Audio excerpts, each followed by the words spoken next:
Second, I realize the dominating thoughts of my mind will eventually reproduce themselves in outward physical action, and gradually transform themselves into physical reality.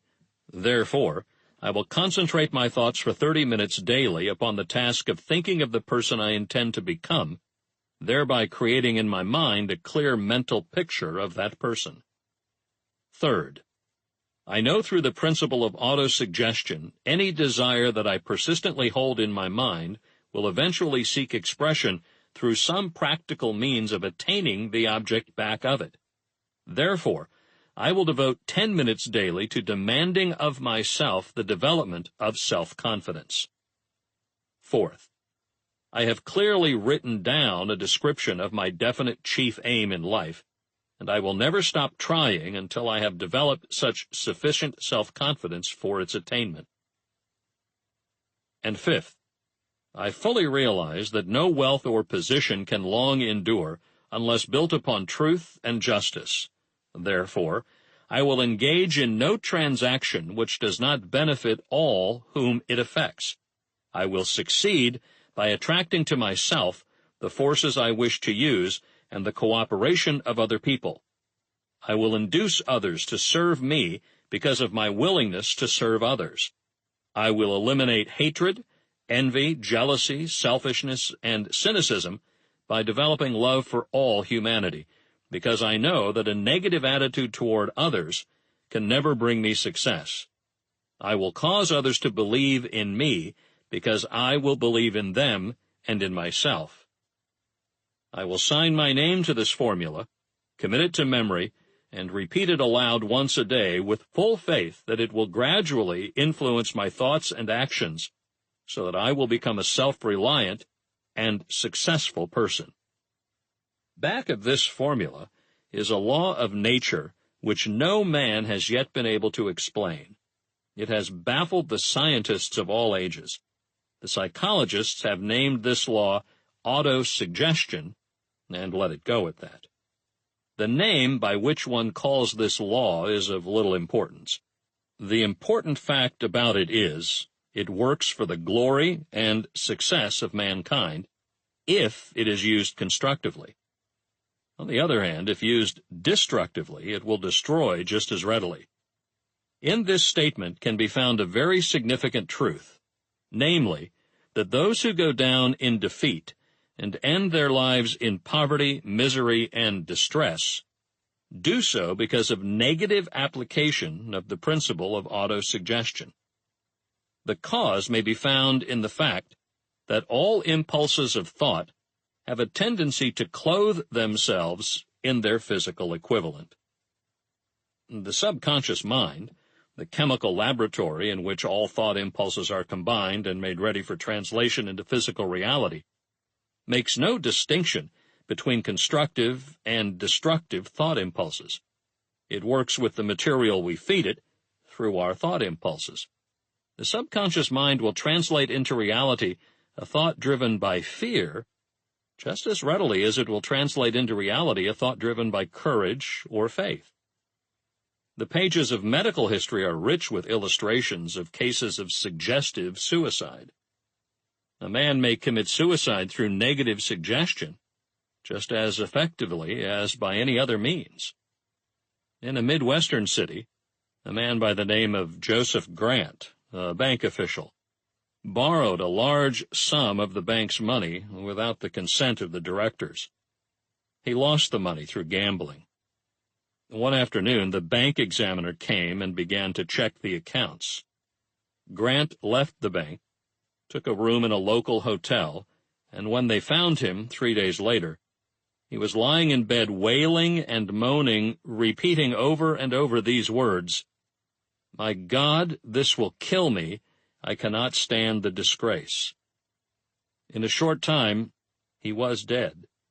The doctors pronounced the case one of mental suicide.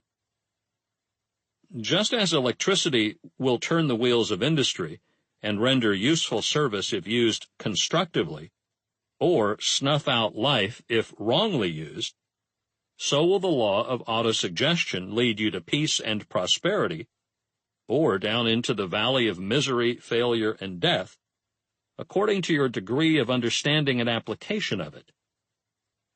If you will fill your mind with fear, doubt, and unbelief in your ability to connect with and use the forces of infinite intelligence, the law of autosuggestion will take this spirit of unbelief and use it as a pattern by which your subconscious mind will translate it into its physical equivalent.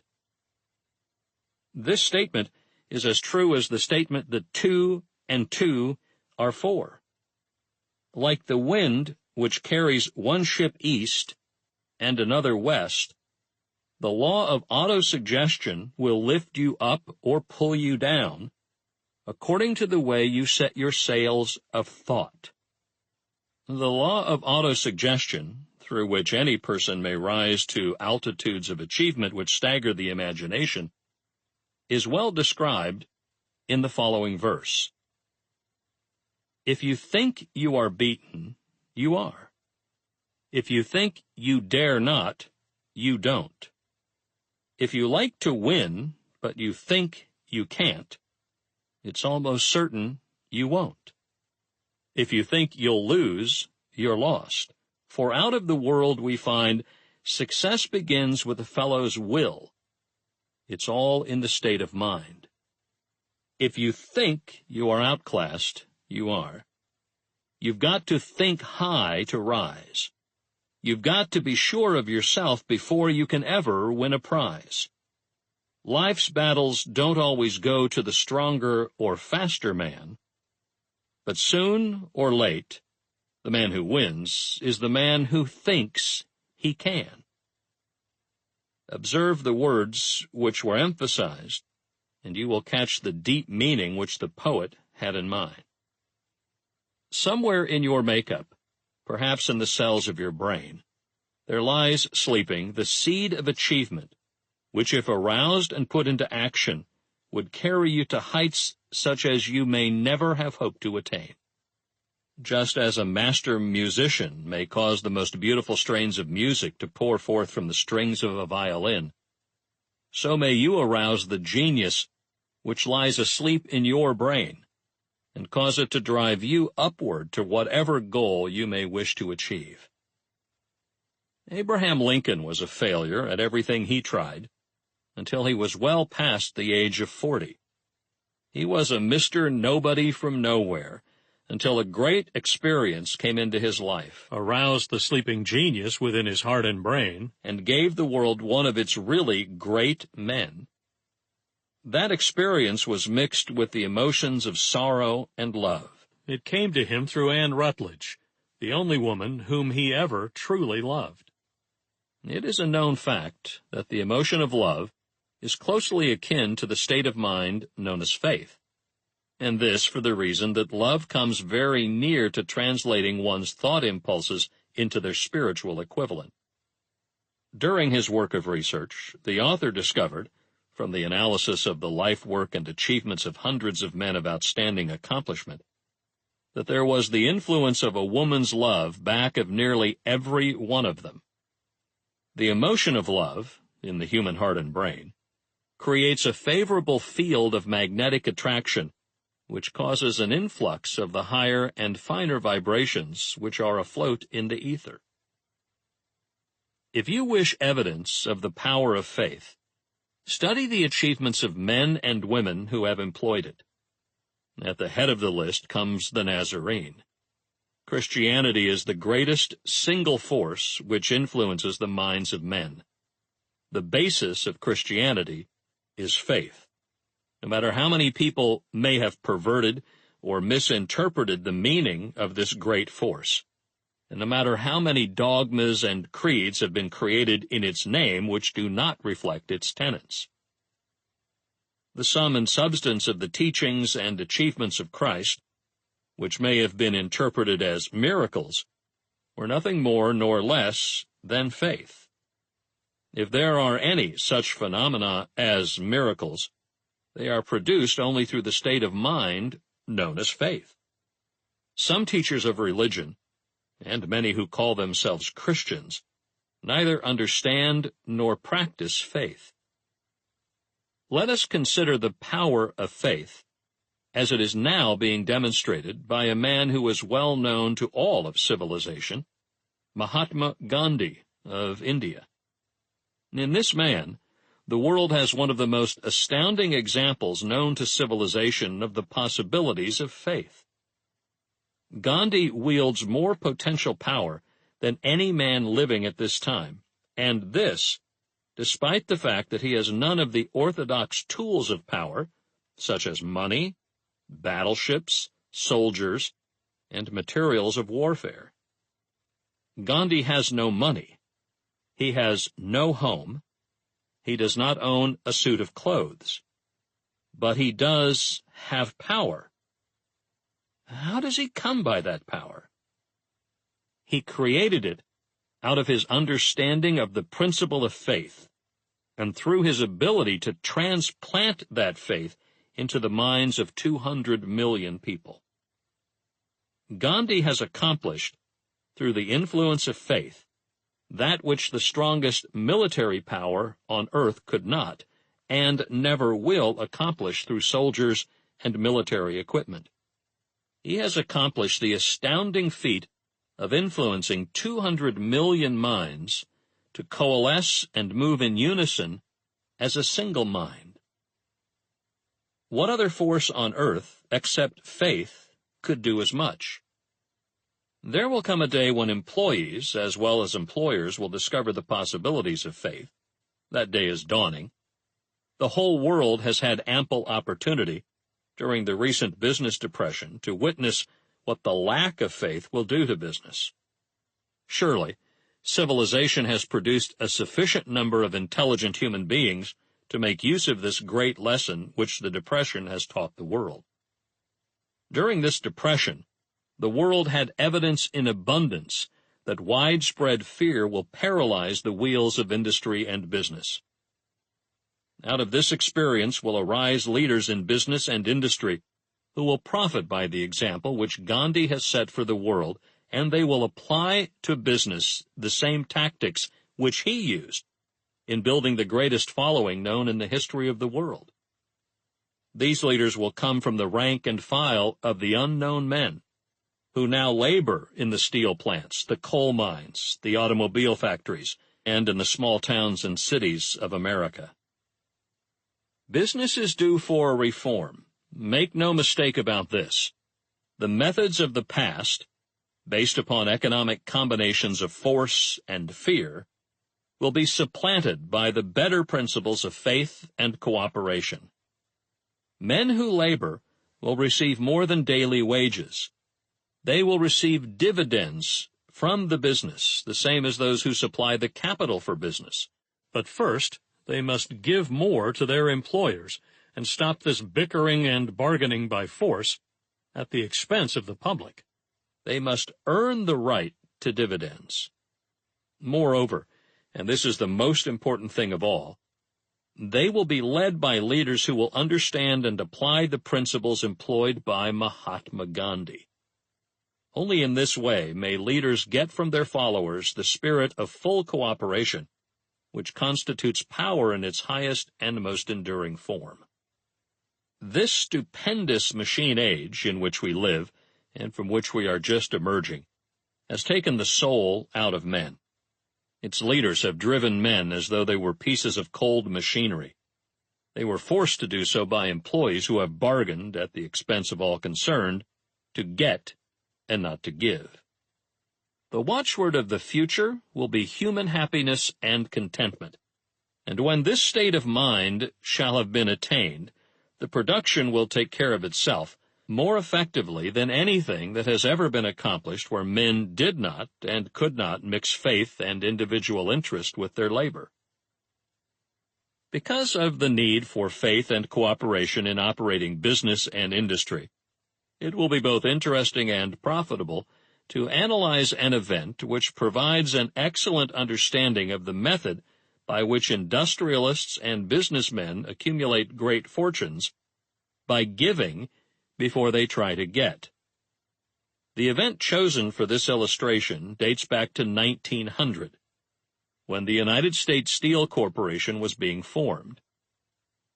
As you hear the story, keep in mind these fundamental facts, and you will understand how ideas have been converted into huge fortunes. First, the huge United States Steel Corporation was born in the mind of Charles M. Schwab in the form of an idea he created through his imagination. Second, he mixed faith with his idea. Third, he formulated a plan for the transformation of his idea into physical and financial reality. Fourth, he put his plan into action with his famous speech at the University Club. Fifth, he applied and followed through on his plan with persistence and backed it with firm decision until it had been fully carried out. And sixth, he prepared the way for success by a burning desire for success. If you are one of those who have often wondered how great fortunes are accumulated, this story of the creation of the United States Steel Corporation will be enlightening. If you have any doubt that men can think and grow rich, this story should dispel that doubt, because you can plainly see in the story of the United States Steel the application of a major portion of the 13 principles described in this book. This astounding description of the power of an idea was dramatically told by John Lovell in the New York World Telegram, with whose courtesy it is here reprinted. A pretty after-dinner speech for $1 billion. When on the evening of December 12, 1900, some 80 of the nation's financial nobility gathered in the banquet hall of the University Club on Fifth Avenue to do honor to a young man from out of the West, not half a dozen of the guests realized they were to witness the most significant episode in American industrial history. J. Edward Simmons and Charles Stuart Smith, their hearts full of gratitude for the lavish hospitality bestowed on them by Charles M. Schwab during a recent visit to Pittsburgh, had arranged the dinner to introduce the 38-year-old steel man to Eastern banking society. But they didn't expect him to stampede the convention. They warned him, in fact, that the bosoms within New York's stuffed shirts would not be responsive to oratory, and that, if he didn't want to bore the Stillmans, the Harrimans, and the Vanderbilts, he had better limit himself to 15 or 20 minutes of polite vaporings and let it go at that. Even John Pierpont Morgan, sitting on the right hand of Schwab, as became his imperial dignity, intended to grace the banquet table with his presence only briefly, and so far as the press and public were concerned, the whole affair was of so little moment that no mention of it found its way into print the next day. So the two hosts and their distinguished guests ate their way through the usual 7 or 8 courses. There was little conversation, and what there was of it was restrained. Few of the bankers and brokers had met Schwab, whose career had flowered along the banks of the Monongahela, and none knew him well. But before the evening was over, they, and with them Money Master Morgan, were to be swept off their feet, and $1 billion baby, the United States Steel Corporation, was to be conceived. It is perhaps unfortunate for the sake of history that no record of Charlie Schwab's speech at the dinner was ever made. He repeated some parts of it at a later date during a similar meeting of Chicago bankers, and still later, when the government brought suit to dissolve the Steel Trust, he gave his own version from the witness stand of the remarks that stimulated Morgan into a frenzy of financial activity. It is probable, however, that it was a homely speech, somewhat ungrammatical, for the niceties of language never bothered Schwab, full of epigram and threaded with wit. But aside from that, it had a galvanic force and effect upon the 5 billions of estimated capital that was represented by the diners. After it was over, and the gathering was still under its spell, although Schwab had talked for 90 minutes, Morgan led the orator to a recessed window where, dangling their legs from the high uncomfortable seat, they talked for an hour more.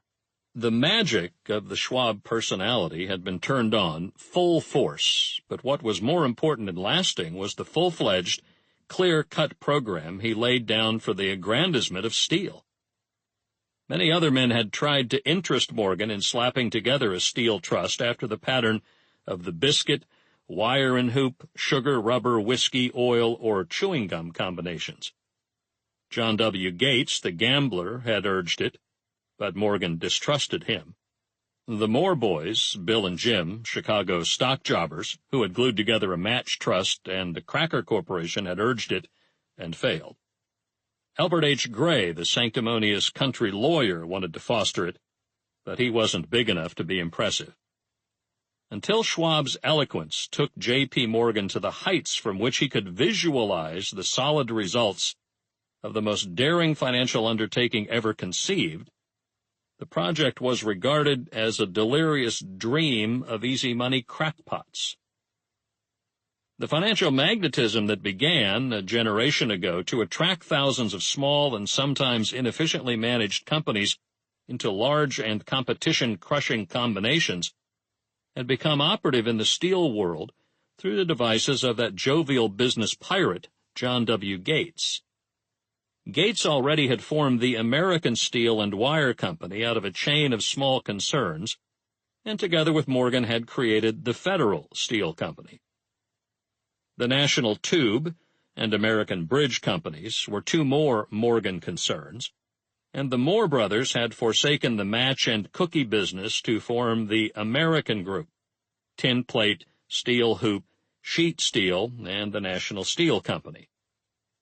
But by the side of Andrew Carnegie's gigantic vertical trust, a trust owned and operated by 53 partners, those other combinations were picayune. They might combine to their heart's content, but the whole lot of them couldn't make a dent in the Carnegie organization, and Morgan knew it. The eccentric old Scot knew it too. From the magnificent heights of Skibo Castle he had viewed, first with amusement and then with resentment, the attempts of Morgan's smaller companies to cut into his business. When the attempts became too bold, Carnegie's temper was translated into anger and retaliation. He decided to duplicate every mill owned by his rivals. Hitherto, he hadn't been interested in wire, pipe, hoops, or sheet. Instead, he was content to sell such companies the raw steel and let them work it into whatever shape they wanted. Now, with Schwab as his chief and able lieutenant, he planned to drive his enemies to the wall. So it was that in the speech of Charles M. Schwab, Morgan saw the answer to his problem of combination. A trust without Carnegie, giant of them all, would be no trust at all. A plum pudding, as one writer said, without the plums. Schwab's speech on the night of December 12, 1900, undoubtedly carried the inference, though not the pledge, that the vast Carnegie enterprise could be brought under the Morgan tent. He talked of the world future for steel, of reorganization for efficiency, of specialization, of the scrapping of unsuccessful mills and concentration of effort on the flourishing properties, of economies in the ore traffic, of economies in overhead and administrative departments, of capturing foreign markets. More than that, he told the buccaneers among them wherein lay the errors of their customary piracy. Their purposes, he inferred, had been to create monopolies, raise prices, and pay themselves fat dividends out of privilege. Schwab condemned the system in his heartiest manner. The short-sightedness of such a policy, he told his hearers, lay in the fact that it restricted the market in an era when everything cried for expansion. By cheapening the cost of steel, he argued, an ever-expanding market would be created. More uses for steel would be devised, and a goodly portion of the world trade could be captured. Actually, though he did not know it, Schwab was an apostle of modern mass production. So the dinner at the University Club came to an end. Morgan went home to think about Schwab's rosy predictions. Schwab went back to Pittsburgh to run the steel business for wee Andrew Carnegie, while Gray and the rest went back to their stock tickers to fiddle around in anticipation of the next move. It was not long coming. It took Morgan about a week to digest the feast of reason Schwab had placed before him. When he had assured himself that no financial indigestion was to result, he sent for Schwab, and found that young man rather coy. Mr. Carnegie, Schwab indicated, might not like it if he found his trusted company president had been flirting with the Emperor of Wall Street, the street upon which Carnegie was resolved never to tread. Then it was suggested by John W. Gates, the go-between, that if Schwab happened to be in the Bellevue Hotel in Philadelphia, J.P. Morgan might also happen to be there. When Schwab arrived, however, Morgan was inconveniently ill at his New York home, and so, on the elder man's pressing invitation, Schwab went to New York and presented himself at the door of the financier's library. Now, certain economic historians have professed the belief that from the beginning to the end of the drama, the stage was set by Andrew Carnegie, that the dinner to Schwab, the famous speech, the Sunday night conference between Schwab and the Money King, were events arranged by the canny Scot. The truth is exactly the opposite. When Schwab was called in to consummate the deal, he didn't even know whether the little boss, as Andrew was called, would so much as listen to an offer to sell, particularly to a group of men whom Andrew regarded as being endowed with something less than holiness. But Schwab did take into the conference with him, in his own handwriting, 6 sheets of copperplate figures, representing to his mind the physical worth and the potential earning capacity of every steel company he regarded as an essential star in the new metal firmament. 4 men pondered over these figures all night. The chief, of course, was Morgan, steadfast in his belief in the divine right of money. With him was his aristocratic partner, Robert Bacon, a scholar and a gentleman. The third was John W. Gates, whom Morgan scorned as a gambler and used as a tool. The fourth was Schwab, who knew more about the processes of making and selling steel than any whole group of men living. Throughout that conference, the Pittsburghers' figures were never questioned. If he said a company was worth so much, then it was worth that much and no more. He was insistent, too, upon including in the combination only those concerns he nominated. He had conceived a corporation in which there would be no duplication, not even to satisfy the greed of friends who wanted to unload their companies upon the broad Morgan shoulders. Thus he left out, by design, a number of the larger concerns upon which the walruses and carpenters of Wall Street had cast hungry eyes. When dawn came, Morgan rose and straightened his back. Only one question remained. "Do you think you can persuade Andrew Carnegie to sell?" he asked. "I can try," said Schwab. "If you can get him to sell, I will undertake the matter," said Morgan. So far, so good. But would Carnegie sell? How much would he demand? Schwab thought about $320 million. What would he take payment in? Common or preferred stocks? Bonds? Cash? Nobody could raise $350 million in cash.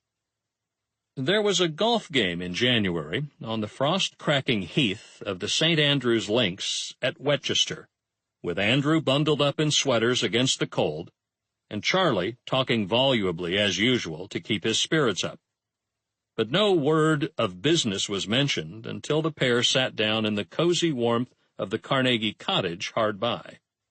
Then, with the same persuasiveness that had hypnotized 80 millionaires at the University Club, Schwab poured out the glittering promises of retirement and comfort, of untold millions to satisfy the old man's social caprices. Carnegie capitulated, wrote a figure on a slip of paper, handed it to Schwab, and said, "All right, that's what we'll sell for." The figure was approximately $400 million, and was reached by taking the $320 million mentioned by Schwab as the basic figure and adding to it $80 million to represent the increased capital value over the previous 2 years. Later, on the deck of a transatlantic liner, the Scotsman said ruefully to Morgan, "I wish I had asked you for $100 million more." "If you had asked for it, you'd have gotten it," Morgan told him cheerfully. There was an uproar, of course. A British correspondent cabled that the foreign steel world was appalled by the gigantic combination. President Hadley of Yale declared that unless trusts were regulated, the country might expect an emperor in Washington within the next 25 years. But that able stock manipulator Keene went at his work of shoving the new stock at the public so vigorously that all the excess water, estimated by some at nearly $600 million, was absorbed in a twinkling. So Carnegie had his millions, and the Morgan Syndicate had $62 million for all its trouble, and all the boys, from Gates to Gary, had their millions. The 38-year-old Schwab had his reward. He was made president of the new corporation and remained in control until 1930.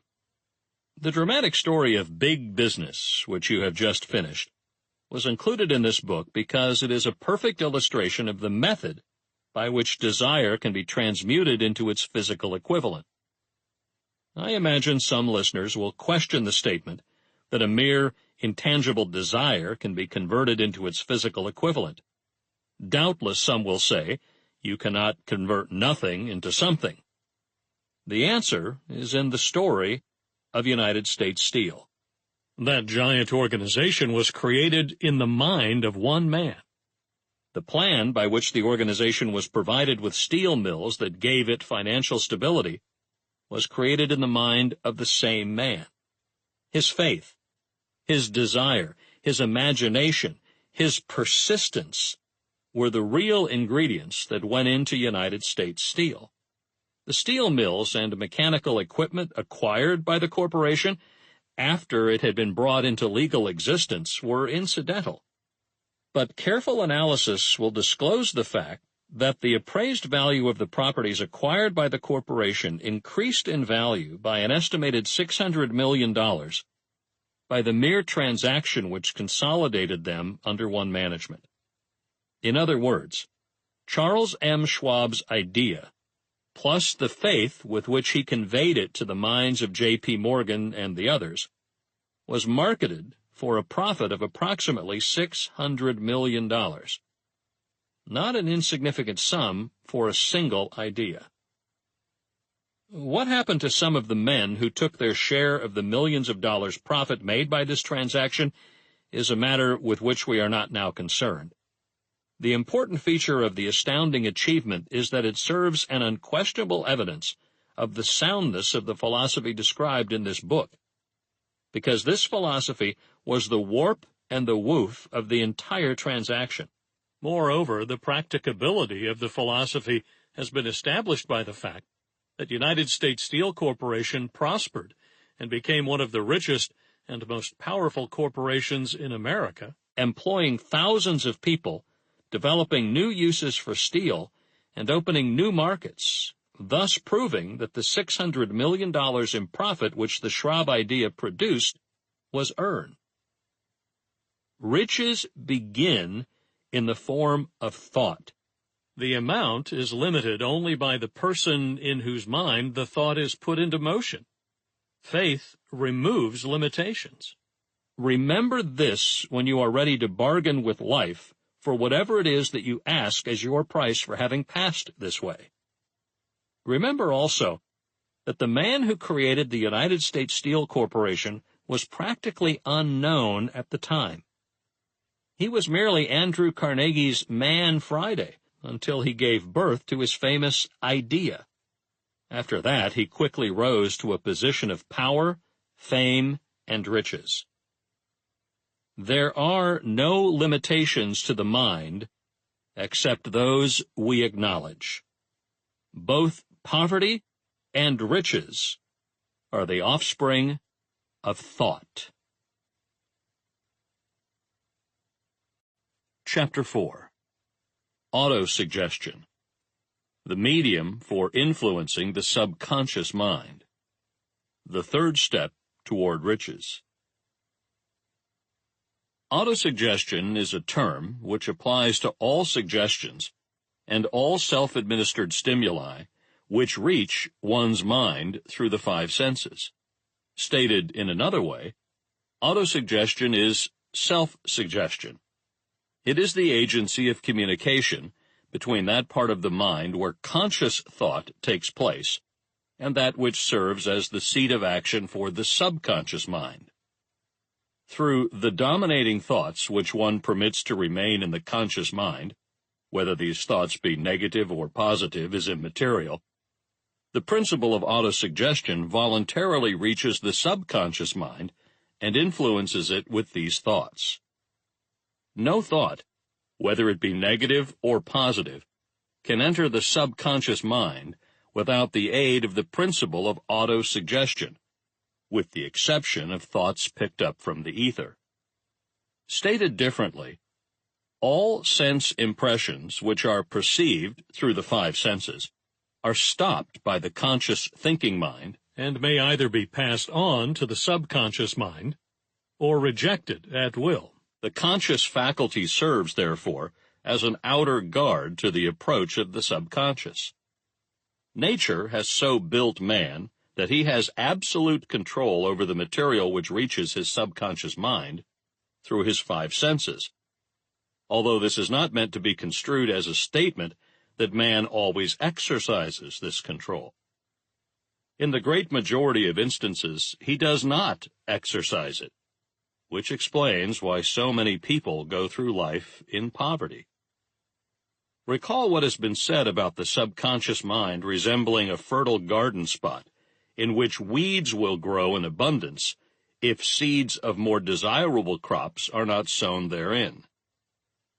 Autosuggestion is the agency of control through which an individual may voluntarily feed his subconscious mind on thoughts of a creative nature, or, by neglect, permit thoughts of a destructive nature to find their way into this rich garden of the mind.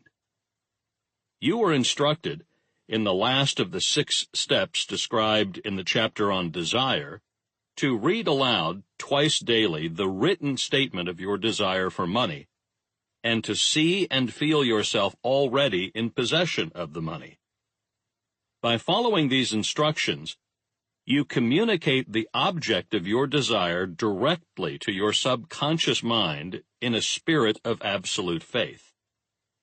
Through repetition of this procedure, you voluntarily create thought habits which are favorable to your efforts to transmute desire into its monetary equivalent. Go back to these 6 steps, described in Chapter 2, and listen to them again very carefully before you proceed further. Then, when you come to it, listen very carefully to the 4 instructions for the organization of your mastermind group, described in the chapter on organized planning. By comparing these 2 sets of instructions with that which has been stated on autosuggestion, you, of course, will see that the instructions involve the application of the principle of autosuggestion. Remember, therefore, when reading aloud the statement of your desire, through which you are endeavoring to develop a money consciousness, that the mere reading of the words is of no consequence, unless you mix emotion or feeling with your words. If you repeat 1,000,000 times the famous Emile Coué formula, day by day, in every way, I am getting better and better, without mixing emotion and faith with your words, you will experience no desirable results. Your subconscious mind recognizes and acts upon only thoughts which have been well mixed with emotion or feeling. This is a fact of such importance as to warrant repetition in practically every chapter. because the lack of understanding of this is the main reason the majority of people who try to apply the principle of autosuggestion get no desirable results. Plain, unemotional words do not influence the subconscious mind.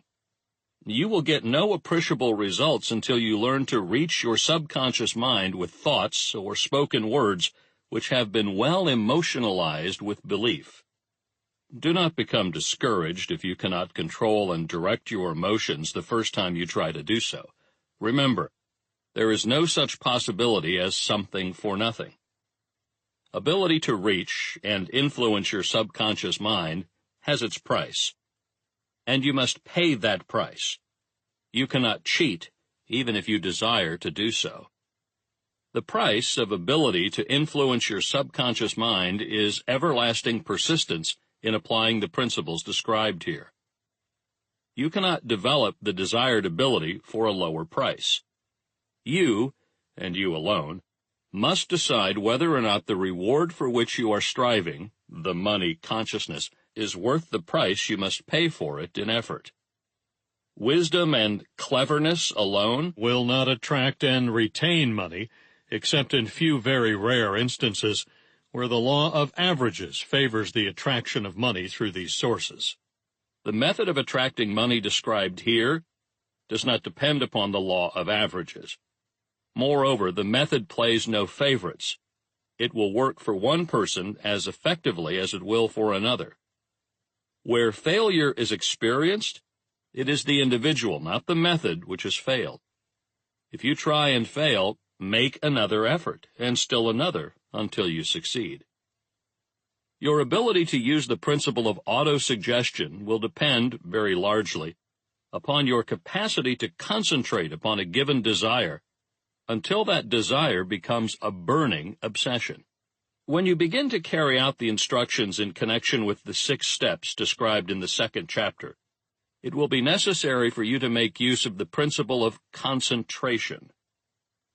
Let us here offer suggestions for the effective use of concentration. When you begin to carry out the first of the 6 steps, which instructs you to fix in your own mind the exact amount of money you desire, hold your thoughts on that amount of money by concentration, or fixation of attention, with your eyes closed, until you can actually see the physical appearance of the money. Do this at least once each day. As you go through these exercises, follow the instructions given in the chapter on faith, and see yourself actually in possession of the money. Here is a most significant fact.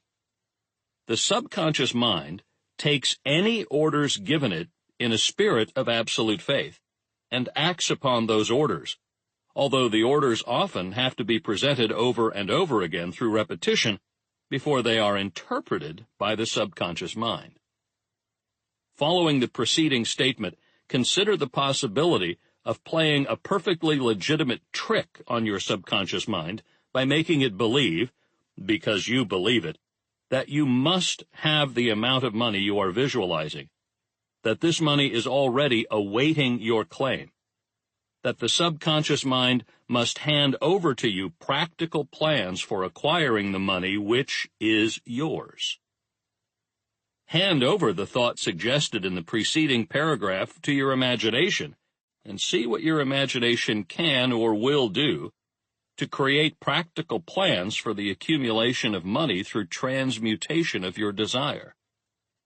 Do not wait for a definite plan through which you intend to exchange services or merchandise in return for the money you are visualizing, but begin at once to see yourself in possession of the money, demanding and expecting meanwhile that your subconscious mind will hand over the plan or plans you need.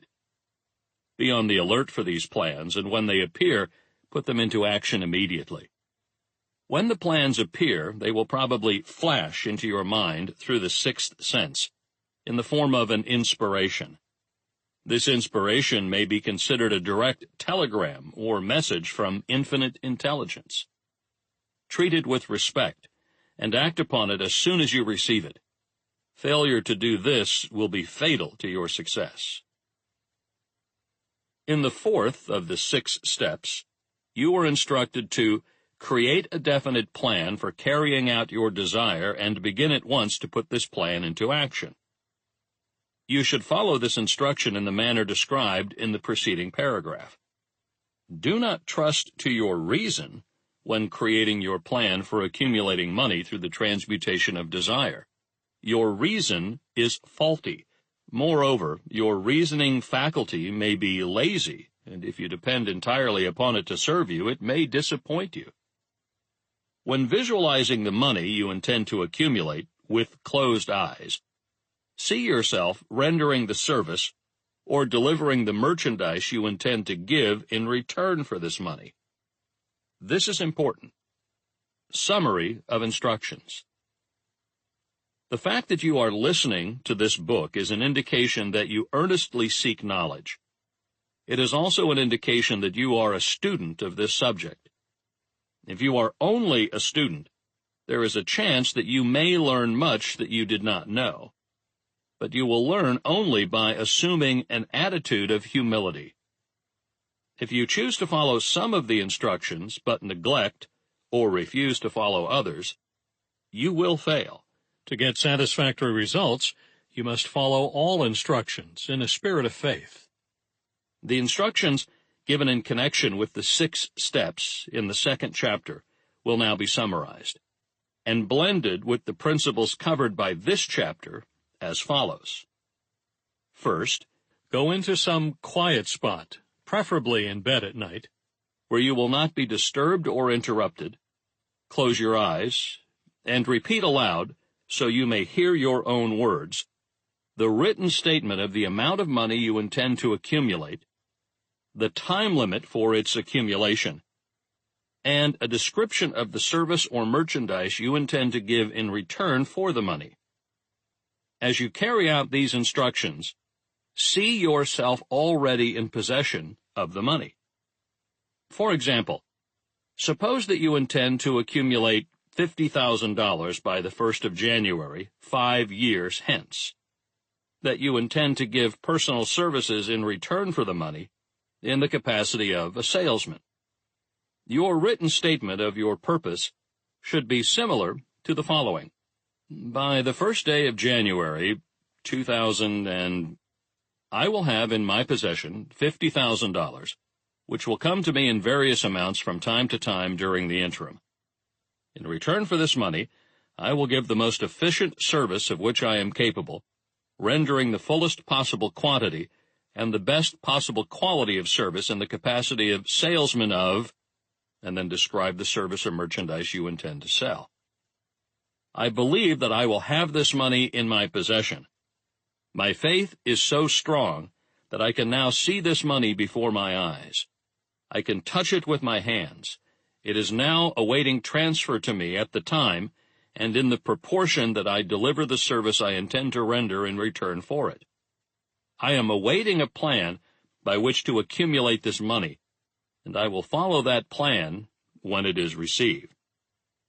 Second, repeat this program night and morning until you can see in your imagination the money you intend to accumulate. Third, place a written copy of your statement where you can see it night and morning, and read it just before retiring and upon rising until it has been memorized. Remember, as you carry out these instructions, that you are applying the principle of autosuggestion for the purpose of giving orders to your subconscious mind. Remember also that your subconscious mind will act only upon instructions which are emotionalized and handed over to it with feeling. Faith is the strongest and most productive of the emotions. Follow the instructions given in the chapter on faith. These instructions may at first seem abstract. Do not let this disturb you. Follow the instructions no matter how abstract or impractical they may at first appear to be. The time will soon come, if you do as you have been instructed in spirit as well as in act, when a whole new universe of power will unfold to you. Skepticism, in connection with all new ideas, is characteristic of all human beings. But if you follow the instructions outlined, your skepticism will soon be replaced by belief, and this in turn will soon become crystallized into absolute faith. Then you will have arrived at the point where you may truly say, I am the master of my fate. I am the captain of my soul. Many philosophers have made the statement that man is the master of his own earthly destiny, but most of them have failed to say why he is the master. The reason that man may be the master of his own earthly status, and especially his financial status, is thoroughly explained in this chapter. Man may become the master of himself and of his environment because he has the power to influence his own subconscious mind, and through it, gain the cooperation of infinite intelligence. You are now listening to the chapter which represents the keystone to the arch of this philosophy. The instructions contained in this chapter must be understood and applied with persistence if you succeed in transmuting desire into money. The actual performance of transmuting desire into money involves the use of autosuggestion as an agency by which one may reach and influence the subconscious mind. The other principles are simply tools with which to apply autosuggestion. Keep this thought in mind, and you will at all times be conscious of the important part the principle of autosuggestion is to play in your efforts to accumulate money through the methods described in this book. Carry out these instructions as though you were a small child. Inject into your efforts something of the faith of a child. The author has been most careful to see that no impractical instructions were included because of his sincere desire to be helpful. After you have listened to the entire book, come back to this chapter and follow in spirit and in action this instruction. Listen to the entire chapter aloud once every night until you become thoroughly convinced that the principle of autosuggestion is sound, that it will accomplish for you all that has been claimed for it. As you listen, stop and write down every sentence which impresses you favorably. Follow the foregoing instruction to the letter, and it will open the way for a complete understanding and mastery of the principles of success. Chapter 5. Specialized knowledge, personal experience, or observations. The fourth step toward riches. There are two kinds of knowledge. One is general, the other is specialized. General knowledge, no matter how great in quantity or variety it may be, is of but little use in the accumulation of money. The faculties of the great universities possess, in the aggregate, practically every form of general knowledge known to civilization. Most of the professors have but little or no money. They specialize on teaching knowledge, but they do not specialize on the organization or the use of knowledge. Knowledge will not attract money unless it is organized and intelligently directed through practical plans of action to the definite end of the accumulation of money. Lack of understanding of this fact has been the source of confusion to millions of people who falsely believe that knowledge is power. It is nothing of the sort. Knowledge is only potential power. It becomes power only when and if it is organized into definite plans of action and directed to a definite end. This missing link in all systems of education known to civilization today may be found in the failure of educational institutions to teach their students how to organize and use knowledge after they acquire it. Many people make the mistake of assuming that because Henry Ford had but little schooling, he is not a man of education. Those who make this mistake do not know Henry Ford, nor do they understand the real meaning of the word educate. That word is derived from the Latin word educo, meaning to educe, to draw out, to develop from within. An educated man is not necessarily one who has an abundance of general or specialized knowledge. An educated man is one who has so developed the faculties of his mind that he may acquire anything he wants or its equivalent without violating the rights of others. Henry Ford comes well within the meaning of this definition. During the World War, a Chicago newspaper published certain editorials in which, among other statements, Henry Ford was called an ignorant pacifist. Mr. Ford objected to the statements and brought suit against the paper for libeling him. When the suit was tried in the courts, the attorneys for the paper pleaded justification and placed Mr. Ford himself on the witness stand for the purpose of proving to the jury that he was ignorant. The attorneys asked Mr. Ford a great variety of questions, all of them intended to prove by his own evidence that while he might possess considerable specialized knowledge pertaining to the manufacture of automobiles, he was in the main ignorant. Mr. Ford was plied with such questions as the following: Who was Benedict Arnold? And how many soldiers did the British send over to America to put down the rebellion of 1776? In answer to the last question, Mr. Ford replied, I do not know the exact number of soldiers the British sent over, but I have heard that it was a considerably larger number than ever went back. Finally, Mr. Ford became tired of this line of questioning, and in reply to a particularly offensive question, he leaned over, pointed his finger at the lawyer who had asked the question, and said, If I should really want to answer the foolish question you have just asked, or any of the other questions you have been asking me, let me remind you that I have a row of electric push buttons on my desk, and by pushing the right button, I can summon to my aid men who can answer any question I desire to ask concerning the business to which I am devoting most of my efforts. Now, will you kindly tell me why I should clutter up my mind with general knowledge for the purpose of being able to answer questions when I have men around me who can supply any knowledge I require?